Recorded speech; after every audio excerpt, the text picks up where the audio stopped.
ഒരു മിനിറ്റ്, ജനാധിപത്യത്തിന്റെ സൗന്ദര്യം കരകവിഞ്ഞൊഴുകുന്ന കാഴ്ചയല്ലേ നമ്മളാ കാണുന്നത്?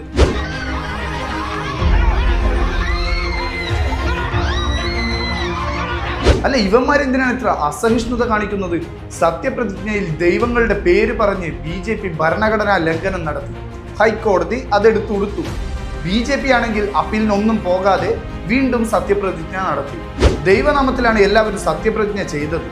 അത് കേൾക്കുമ്പോൾ കോർപ്പറേഷനാണോ അമ്പല കമ്മിറ്റിയാണോ എന്നൊക്കെ ഒരു സംശയം വരും. അതവിടെ നിൽക്കട്ടെ.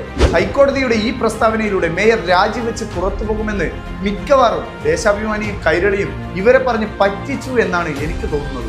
ഭരണഘടനാ ലംഘനം നടത്തി എന്നും പറഞ്ഞ് സമരം ചെയ്തവർ ആക്രമണം നടത്തിയതൊക്കെയും ഭരണഘടനയെ സംരക്ഷിക്കാനാണല്ലോ എന്ന് ഓർക്കുമ്പോൾ ഒരു സമാധാനമൊക്കെ ഉണ്ട്. സ്വാതന്ത്ര്യവും ജനാധിപത്യവും സോഷ്യലിസവും ഒക്കെ മുദ്രാവാക്യങ്ങളിൽ മാത്രമേ ഉള്ളൂ. പാടുന്നതൊന്ന്, പ്രവൃത്തി മറ്റൊന്ന്. വെറുതെയാണോ ഇന്ത്യയിൽ നിന്ന് തന്നെ ഈ ഇടതുപക്ഷം ഇല്ലാതായി പോയത്?